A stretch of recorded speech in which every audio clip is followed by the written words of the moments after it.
You're listening to a 3CR podcast created in the studios of independent community radio station 3CR in Melbourne, Australia. For more information, go to allthews.3cr.org.au. Evil minds that plot destruction, sorcerer of death's construction, in the fields of bodies burning, as the war machine keeps turning, death and hatred to mankind, poisoning their brainwashed mind. Welcome to the Anarchist World This Week, broadcast across Australia on the National Community Radio Satellite. Listen to the Anarchist World This Week, Australia's sacred cow slaughterhouse. Listen to analysis of local, national, international events. Listen to analysis you'll never hear anywhere else.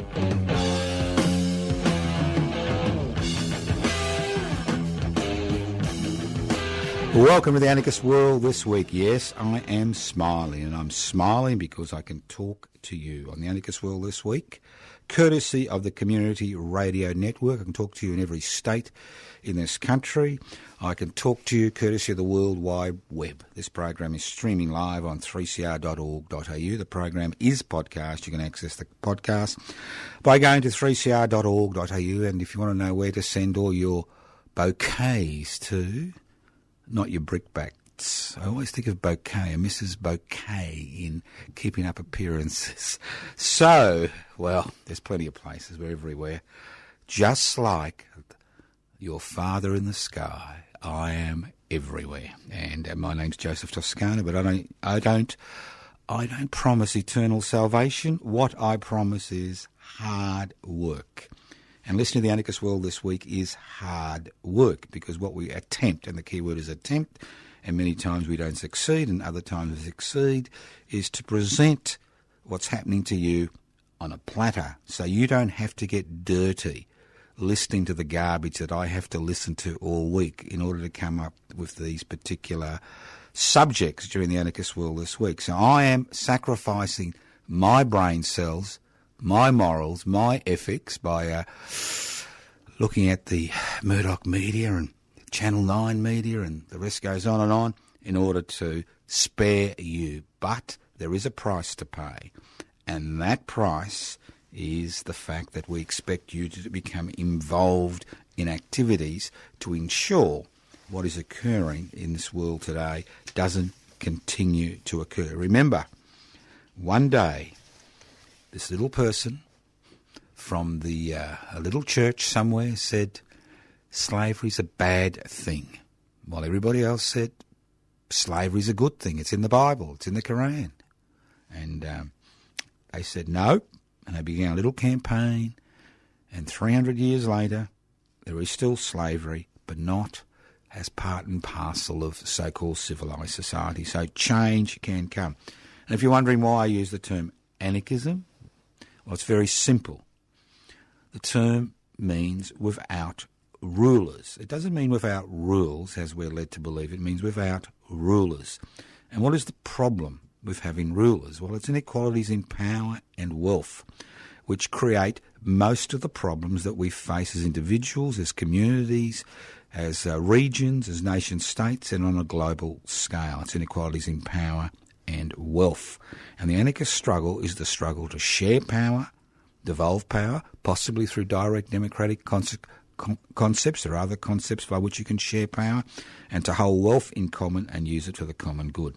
So if you're involved in that struggle, I've got good news and bad news for you. The good news is you are an anarchist. The bad news is you won't grow horns and tails. You have a halo over your head because you're involved in that struggle that human beings have been involved in for thousands of years to ensure that everybody on the planet lives a reasonable life and the planet survives at the same time.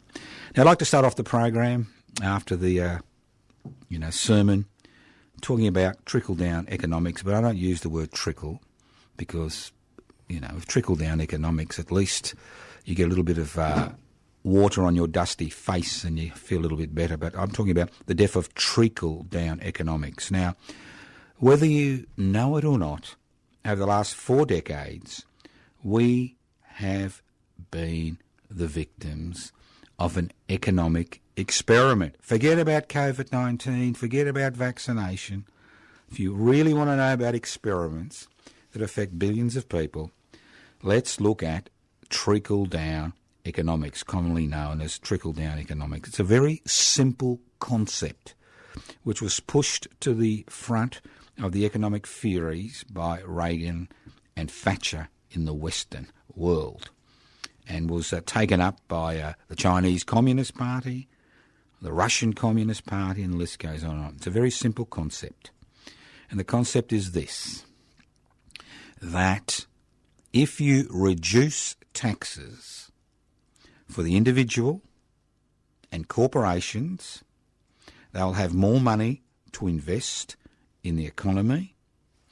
That means they will create more jobs, more people will be employed, will be part of the wage slavery mill. And at the same time, taxation revenue does not decrease. That's the theory, and for 4 decades we have been pursuing that theory. 4 decades later, let's look at what's happened. Well, what we've seen is the biggest transfer of power and wealth that we have seen since time began. Now, I know it sounds, it sounds horrific. It sounds as if I'm hallucinating. I've been on an LSD trip or something. But what we've seen in the last 4 decades is the biggest transfer of wealth from those who have nothing to those who have a lot. It's very simple. Every single analysis that has been done has highlighted the increasing inequality in the Western world. Increasing inequality in all those countries, all those sovereign nation states that took on trickle-down economics as their fundamental economic principle. And we are now paying the price. At the same time, taxation revenue per head of population has decreased because those people who earn the most, those corporations that earn the most, pay the least tax. And what that means is there is less resources available to look after the interests of the citizens and residents of this country and every other country that's taken on trickle-down economics. Now, we may feel a little bit richer than when we started on this journey 4 decades ago, but we're a lot poorer in terms of debt, in terms of the amount of debt we need to service. We're a lot poorer in terms of the life which is led by the 30% of Australians who rely on social security benefits to survive, and all those insecure workers, over 40% of the population, who have insecure work. So trickle-down economics has basically been found to be a con. It's a 21st century Ponzi scheme.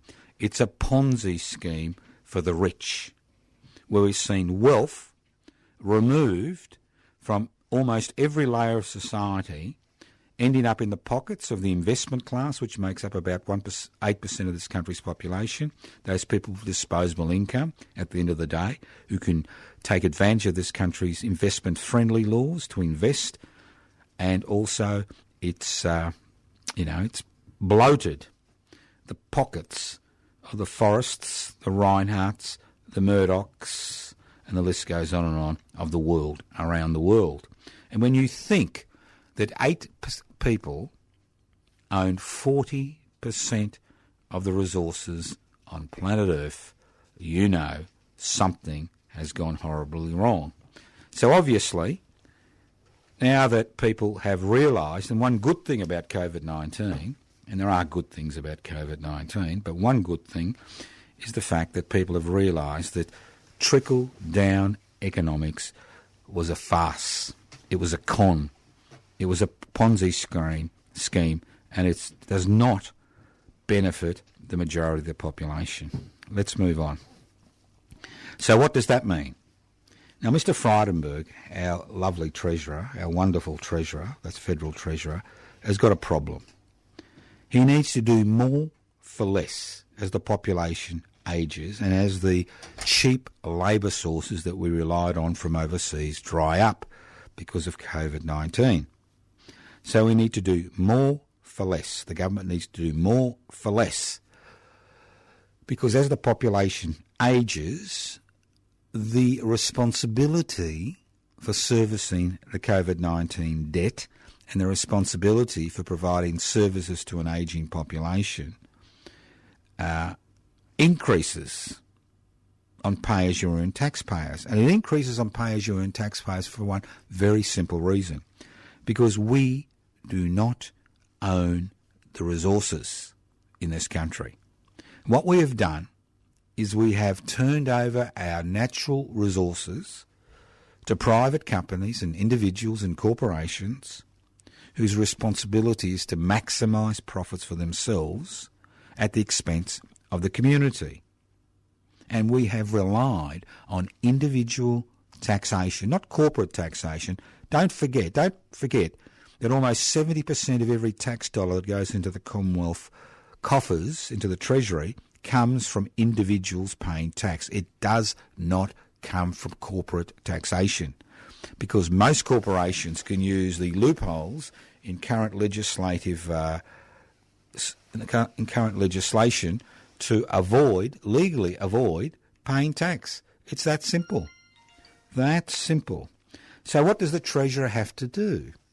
Now, he's going to do what the world has done over the last 2 to 3 decades, which has caused a lot of damage to individuals and communities. So what he wants to introduce, once COVID-19 is no longer a major economic threat, austerity measures. You like that word?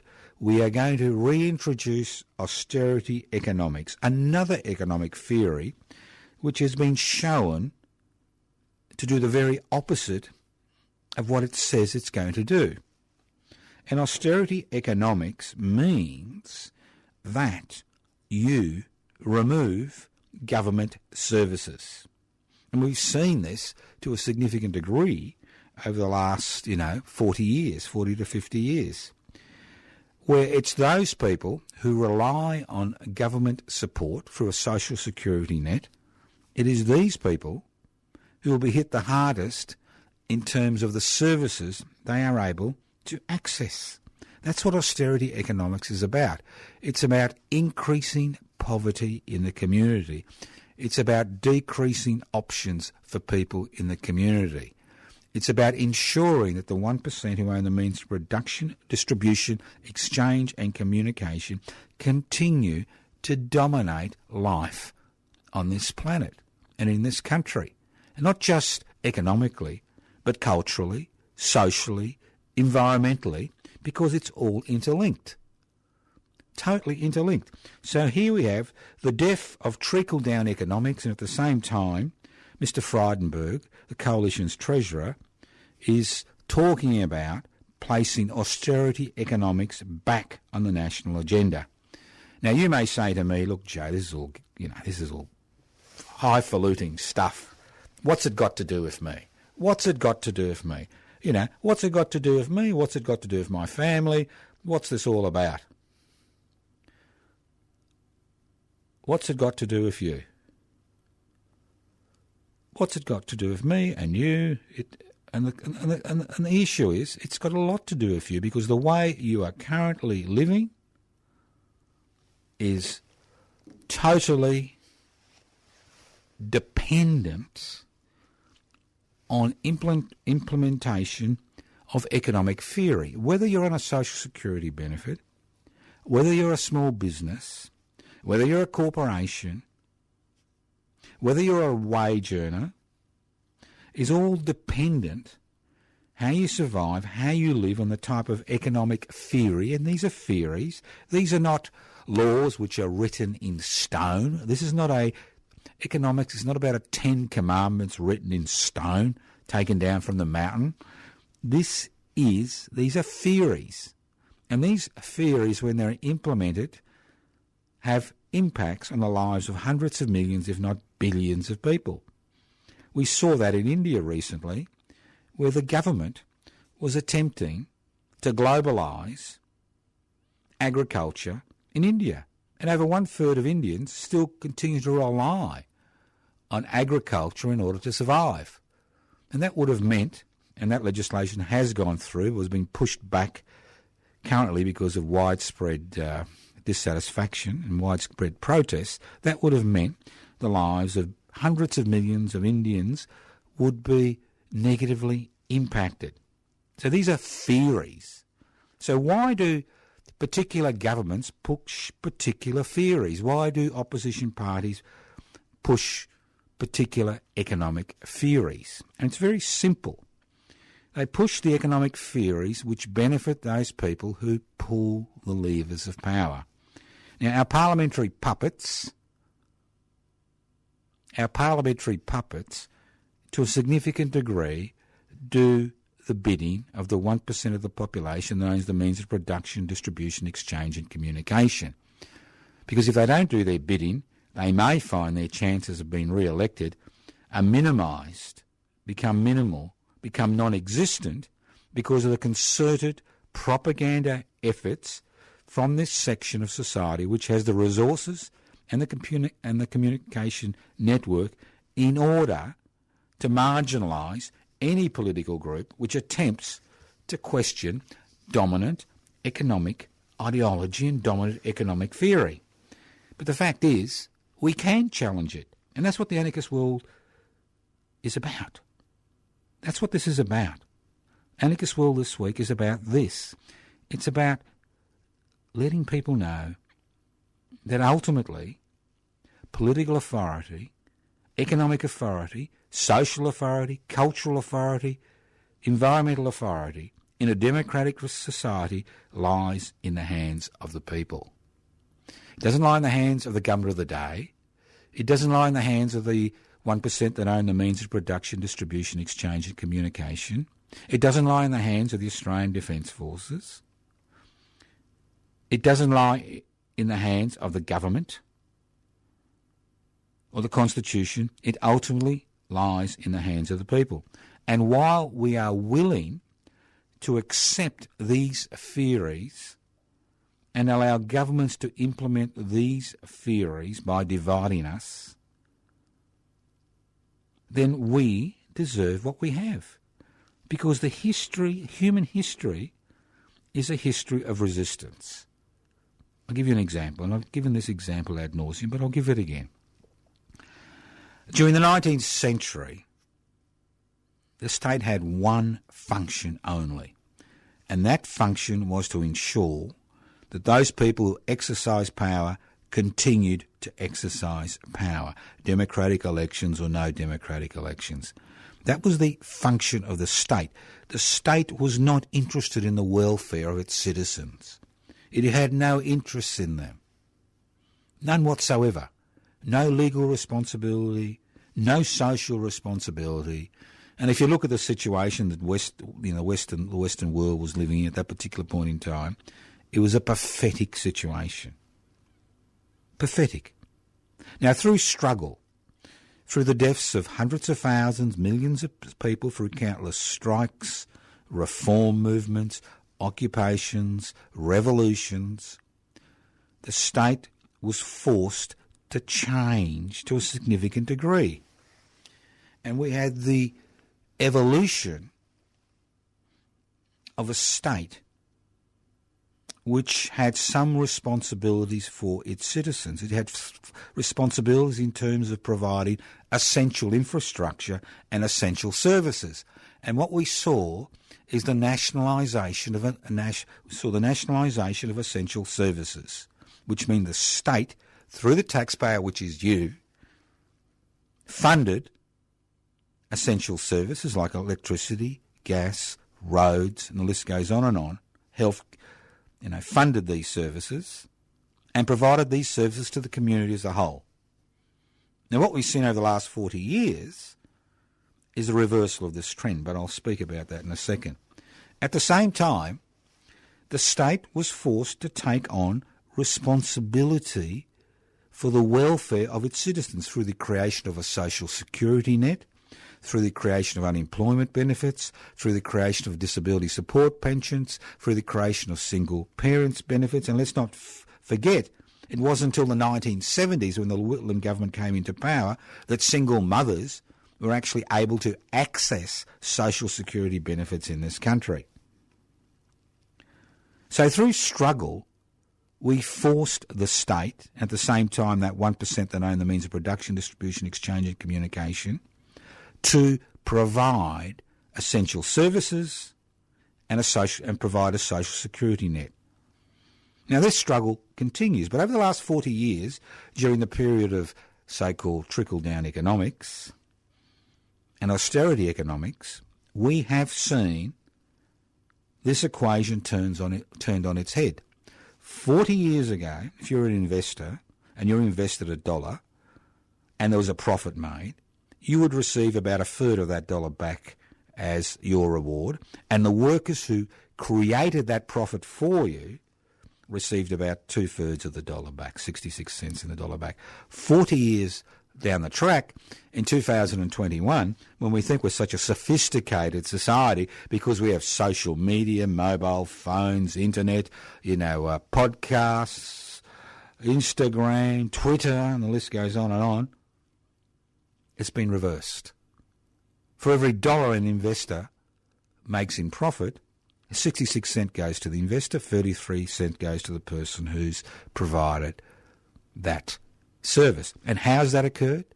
It's occurred through the passage of legislation, especially in Australia, which has basically made strikes illegal and has marginalised trade unions and has made them out to be criminal associations.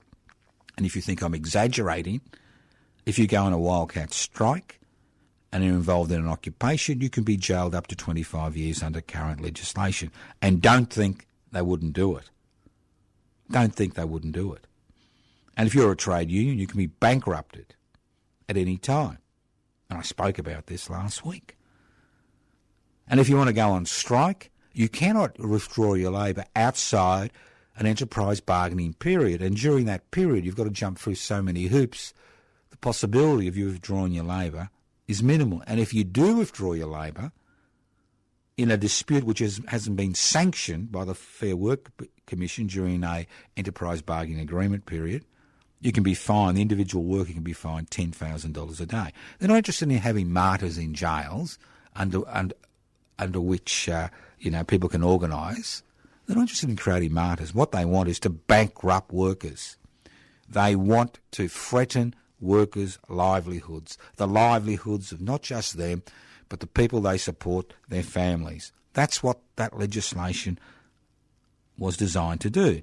So we have a situation in 2021 where basically all the legislation that goes through federal parliament, and we've seen examples of this over the last few months, supports the profits, the activities, the power of that 1% that own the means of production, distribution, exchange and communication. If you think I'm wrong, I'm happy to be proved wrong. But I know I'm not. I know I'm not. Because what I've seen over the last 40 years is all those reforms, all those public assets being pushed away, being removed. I've seen the wholesale privatisation of almost anything that can be privatised happening. It's extraordinary, isn't it? Extraordinary when you think about it. So let's move on.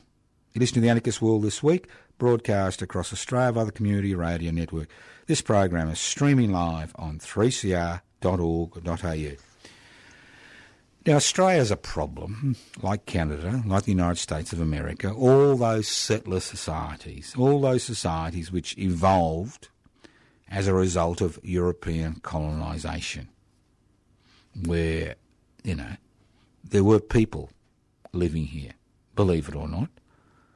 I know you find this hard to believe, but this country, Australia, concentrated on Australia, was based on the concept of terra nullius, the land of no one. Legal fiction. Like we have economic fiction, we have legal fiction in this country. Terra Nullius, the land of no one. And between 1788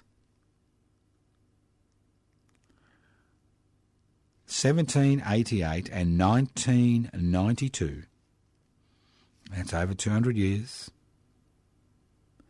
we had the legal fiction this country was settled on.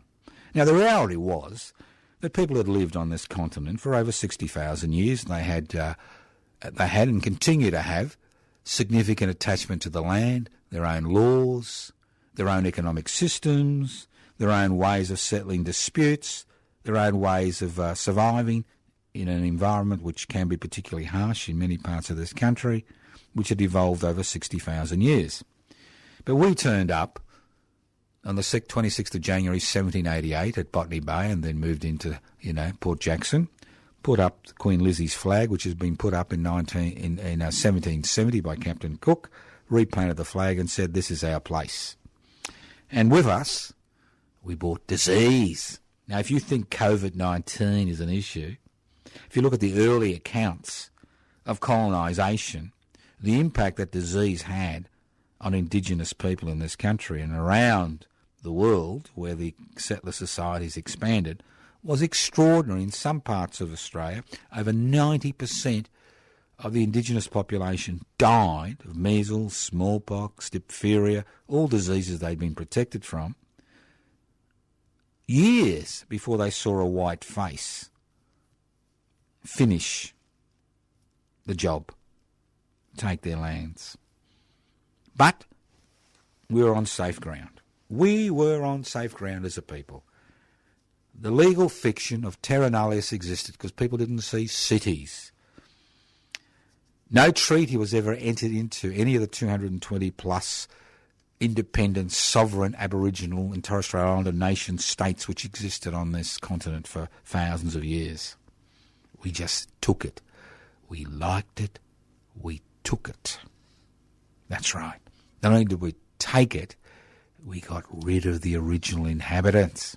Now, I know this sounds melodramatic, but they're the facts. A fact is a fact is a fact is a fact. And it doesn't matter how, you try to dress it up, a fact is a fact. And that's the facts.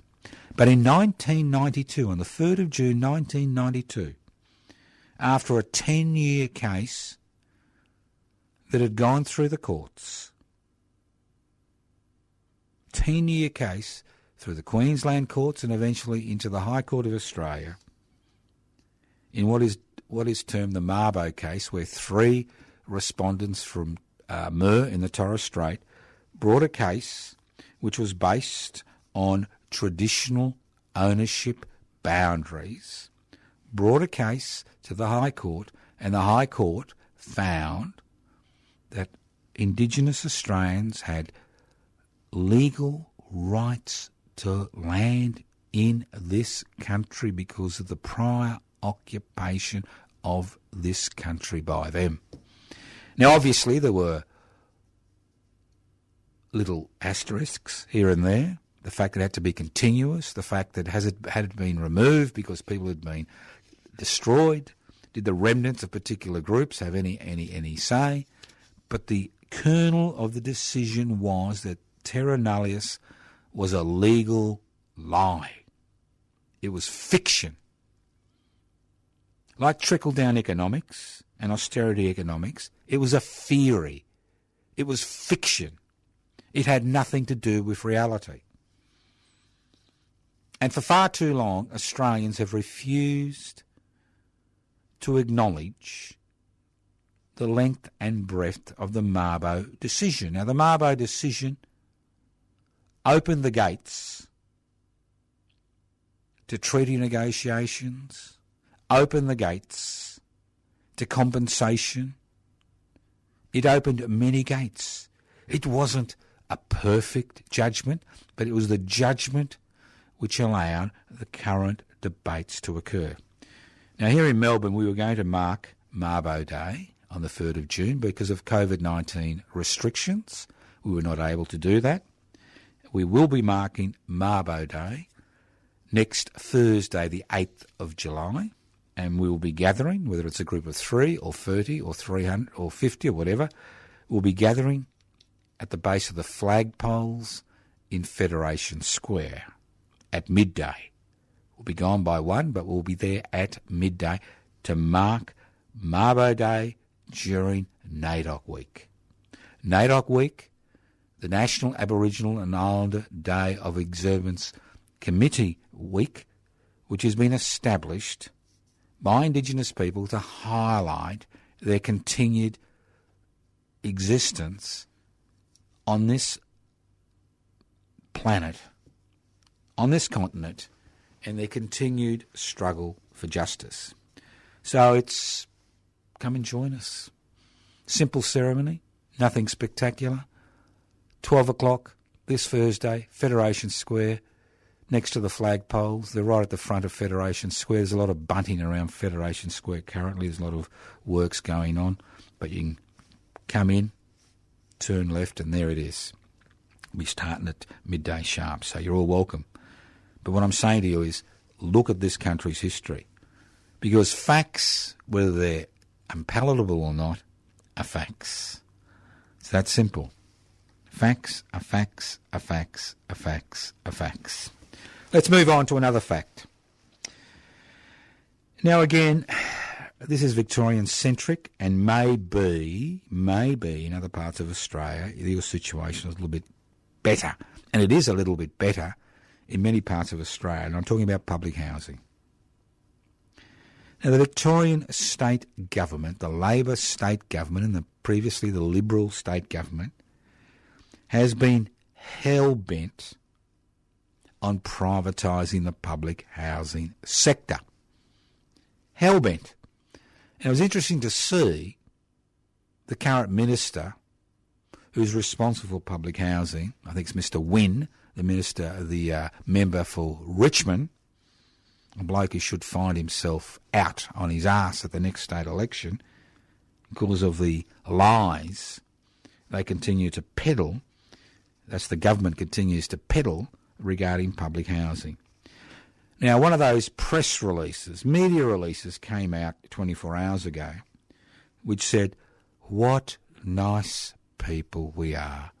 Look at all the things we have done for social housing." Oops, I said social housing. That's right, social housing. Now, social housing, as I've said before, is not public housing. Public housing is state-owned, state-managed. Social housing is privately owned, privately managed, although it's bankrolled by taxpayers' money. And that's the key. Taxpayers' money. And he's carrying on about the fact, this is Mr Wynne, they've built 250 social housing units from the $7 billion, or is it $5 billion, that they've allocated for the social housing sector. And I thought to myself, 250 houses? This is the very mob, the liar, liar, pants on fire mob, that during the last state election, because we placed pressure, real pressure, public housing everybody's business and defend and extend public housing, placed real pressure on the state government leading up to the state election in 2018. And a week before the election, realising this was their Achilles heel, their public housing, their non-existent public housing policies, they promised to build 1,000 public housing units, houses, over the next 4 years. Almost 3 years down the track, how many public housing units have they built? None. Nil. Zilch. How many do you think they're going to build? None. Don't talk to me about public-private partnerships when 10% goes to the public sector and 90% goes to the private sector, where public land is offered free of charge to private organisations, and then the deeds are given over to, private organisations to run the public housing sector, and they call it social housing. Sounds nice, doesn't it? Social housing. affordable housing. It just sounds so wonderful. You just got another private landlord or landlady, hassling you. The rents continue to increase. Not every part of that sector goes to people in need. A lot of that accommodation goes to people who can afford to rent privately. So we will be resurrecting the vigils outside the Victorian Parliament House regarding public housing at the end of the month, at the end of July. We will be resurrecting them because we wish to continue this campaign, because we can't let the state government get away with the lies which they continue to peddle about their support for housing for people who find themselves in a position where they can't afford to rent, whether they're homeless, whether they're couch surfing, and whether they can't afford to enter the private housing market because of escalating costs. So let's not forget that. You're listening to The Anarchist World This Week, broadcast across Australia via the Community Radio Network. My name's Joseph Toscano. That's right. My name's Joseph Toscano. I'm hosting today's program. That's right, hosting today's program. Now, let's move on. Look, if you want to join public interest before corporate interests, you're welcome. Go to their website, pipsy.net. I'm the registered officer, foundation member of Public Interest Before Corporate Interest. Been a bit of a hard struggle getting members, but, if you want to rain on their parade, if you want to piss on their porch at the next federal election, you need to be part of that campaign. And to be part of that campaign, because of current legislation, you have to be a registered political party. You can be an independent, but it's a lot of rigmarole. But if you are interested, go to the website, download the application form, join Public Interest Before Corporate Interest for the next few months so we can register as a federal political party before the next federal election and contest the next Victorian state election in 2022. Not that we're going to win power, but what we can do is we can change policy. And what the 2018 public housing campaign highlighted is that people working together can force the government to change its policies. Although we haven't been able to force the government to honour their promises. That's a different matter. Because, as you know, the interesting thing about parliamentary elections is I can promise you anything, but if I'm in power, I do what I like, and there's nothing you can do until the next election in 3 to 4 years' time. Now, talking about elections, I can smell an election. Well, I'm not that... Well, I can't really, but, a federal election has to be held by March 2022, and obviously people are getting ready. Now, you may not be getting ready, but the major political parties are getting ready. And I love a little bit of dirty talk, And the great thing about election is you have a lot of dirty talking during elections. A lot of dirty talking. A lot of dog whistling. I'll say it again. Dog whistling, All that dirty talk. It's wonderful. And elections are won and lost on the interpretation which is given to words. And these words which are used to win or lose elections are designed to divide us as a people. They're designed to ensure that we fight constantly with each other for a bigger share of the government revenue, fight each other because of our different racial origins, the languages we speak. And dog whistling is a very, very, very fine art. But you can learn the fine art of dog whistling and highlight that all it is dog whistling by keeping your ears open when they talk about things, when people in authority talk about things, not just politicians, but senior bureaucrats, media gurus, media presenters, And here we go. Let's look at the lexicon of language which will be used to divide us, to ensure the 1% continues to manipulate the parliamentary puppets to ensure their interests, that's corporate interests, are put before public interests. The first word we're all familiar with is the word welfare. And I'm sick to the stomach when I hear organisations which are involved in the struggle to protect people's interests, the very people who should know better using the word welfare. We do not have a welfare society. We do not have welfare recipients. When you use the word welfare publicly, it denigrates, it isolates, it marginalises the very people you're talking about, and it is designed and used in that fashion. And if you pay taxes and you get your tax statement, it will have welfare. So much of your taxes went to welfare. We don't have a welfare system. We have a social security system which creates a social security net to ensure those that need support continue to receive support. There is nothing wrong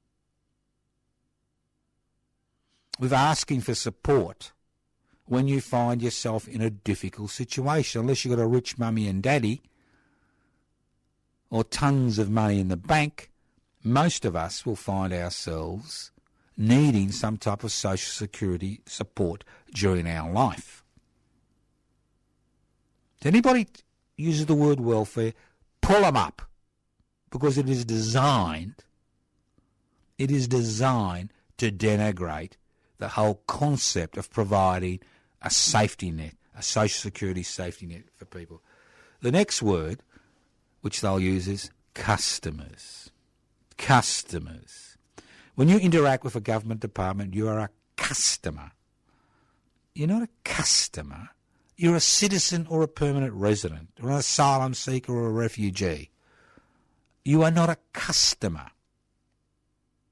Customers don't normally own the shops they shop in. What cringing? Customers complain. They have the capacity to complain. They don't have the capacity to change things. We are citizens. We need to rehabilitate that word. I am a citizen. Whenever I deal with a government department, I say, I'm not a customer. Don't call me a customer. I'm a citizen. I have rights and responsibilities. Treat me with the respect I deserve as a citizen of this country. Although, as you know, it doesn't seem to amount to much, citizenship, when we can prevent people from returning to this country for years, but that's another story. Citizenship. So we've got welfare, we've got customers, and the list goes on and on. They'll drag out these dog-whistling terms, you know, lifters and leaners. Lifters and leaners.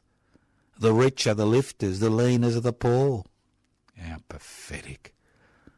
So look at the words that comes out of their mouths. Dissect the words. Conduct a campaign against that words. Those words are designed to marginalise us and divide us so people vote in different ways. You know, welfare recipients, in inverted commas, 1/3 of the population. The rest, wage earners, investors. Let's denigrate the welfare recipients. Then comes the concept of public. Everything public is bad. It's inefficient. It doesn't work. It's dirty. It's beneath us to rely on a public service. To me, the concept of private investment for private profit, capitalism, is dirty. It's bad. Because what it does, it actually profits from people's labour and misery. The concept of a public system is to ensure that everybody in the country, irrespective of who they are, how they look, whether short or tall, male or female, in between, is treated as an equal. That's the whole purpose of having public services. So think about it.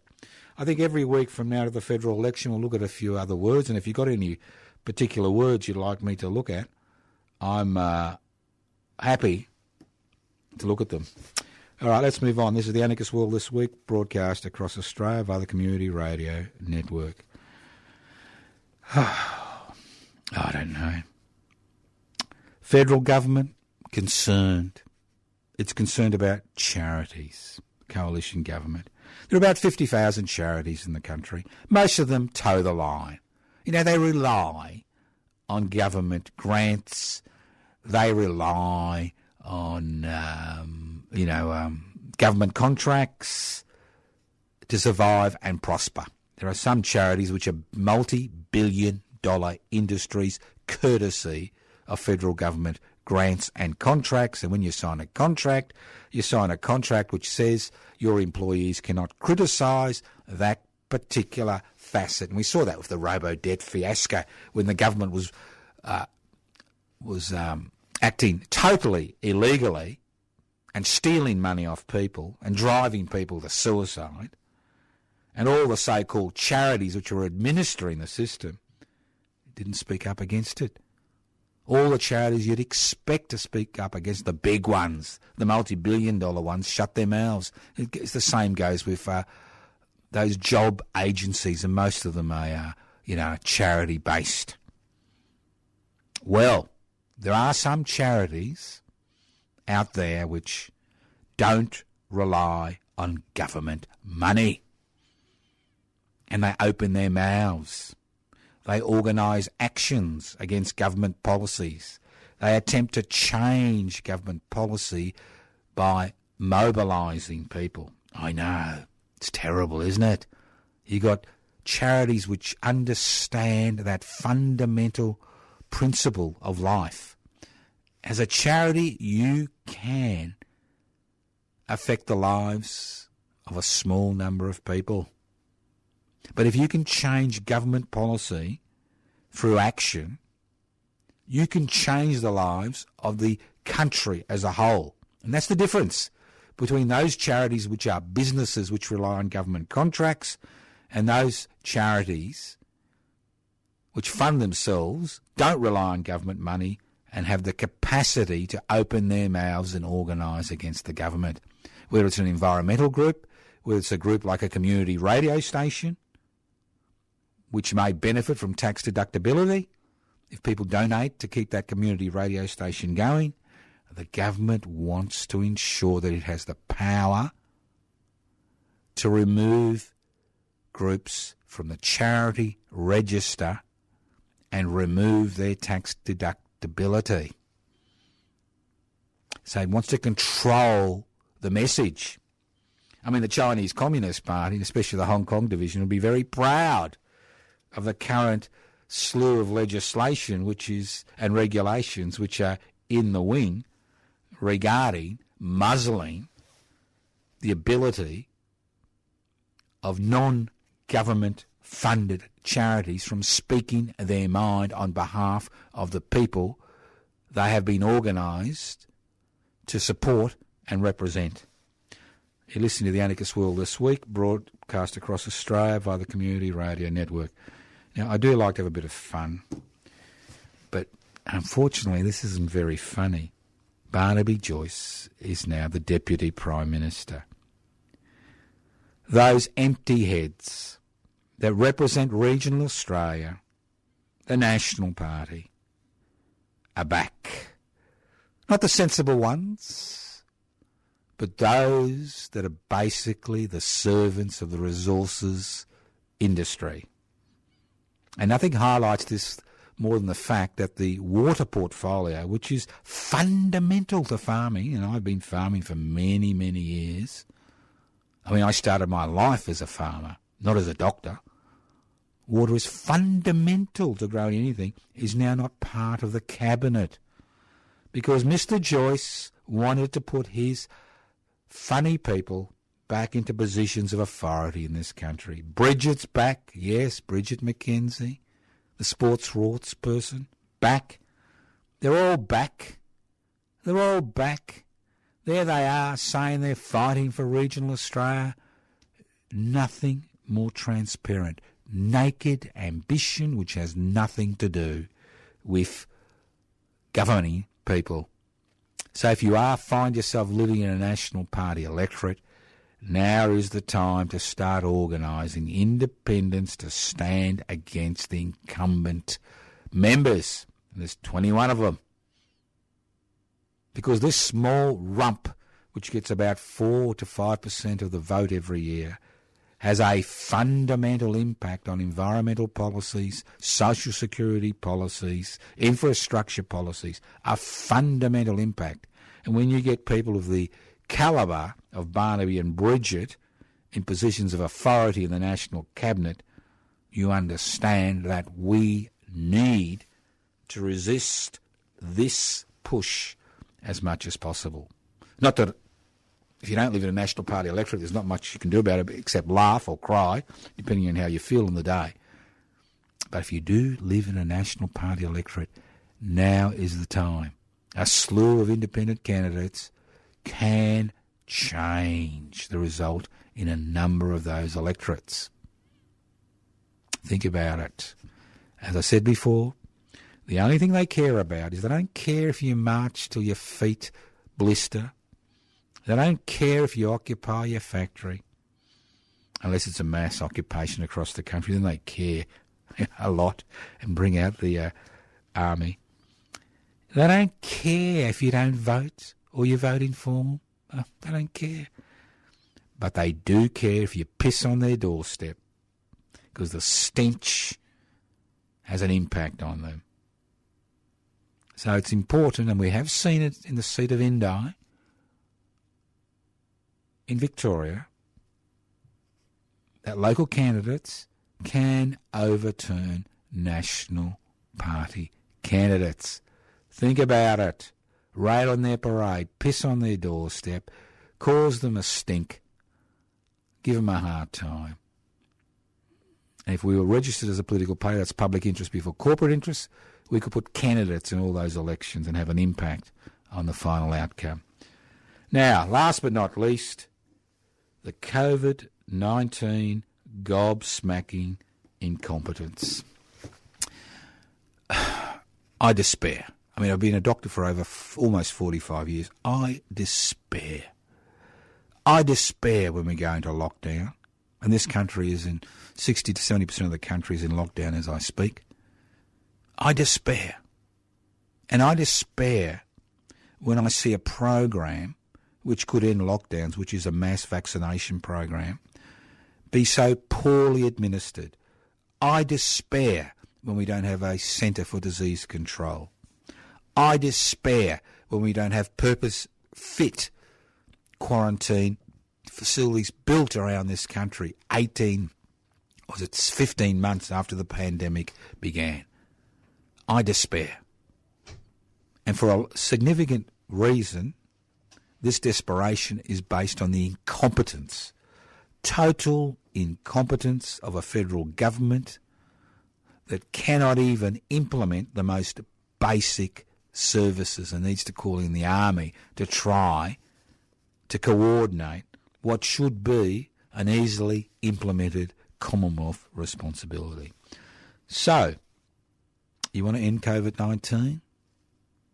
You want to bury trickle-down economics? You want to kick to death austerity economics?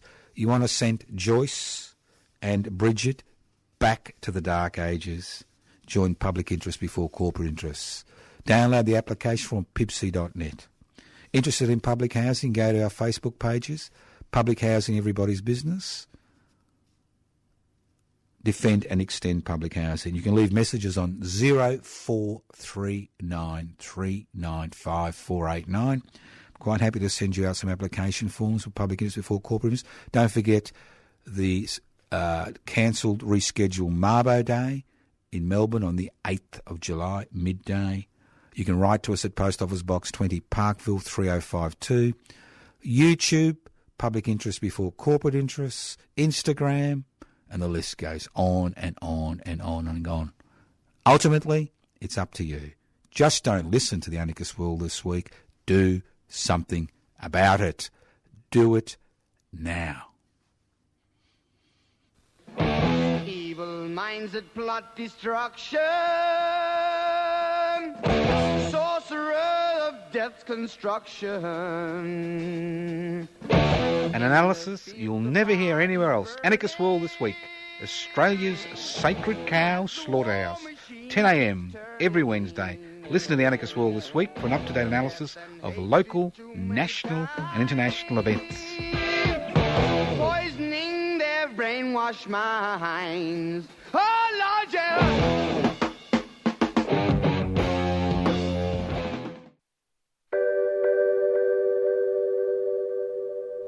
So it's up to us, the people. We need a treaty in this country. We need the end to the war in this country. And the only way we can do that is through a peace treaty. Not the one you see in Victoria, not the one you see in Queensland, not the one you see in the Northern Territory, because they talk treaty and still lock our people up. They still kill our people. They still desecrate our land and our water. A treaty means peace. A treaty means equality. And a treaty means justice. Thank you.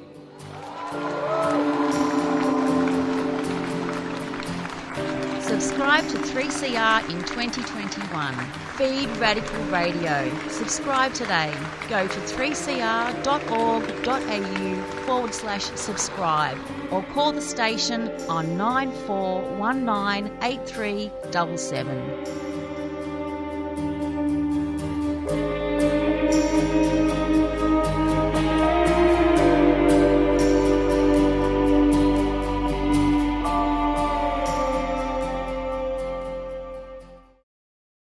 You've been listening to a 3CR podcast produced in the studios of independent community radio station 3CR in Melbourne, Australia. For more information, go to allthews.3cr.org.au.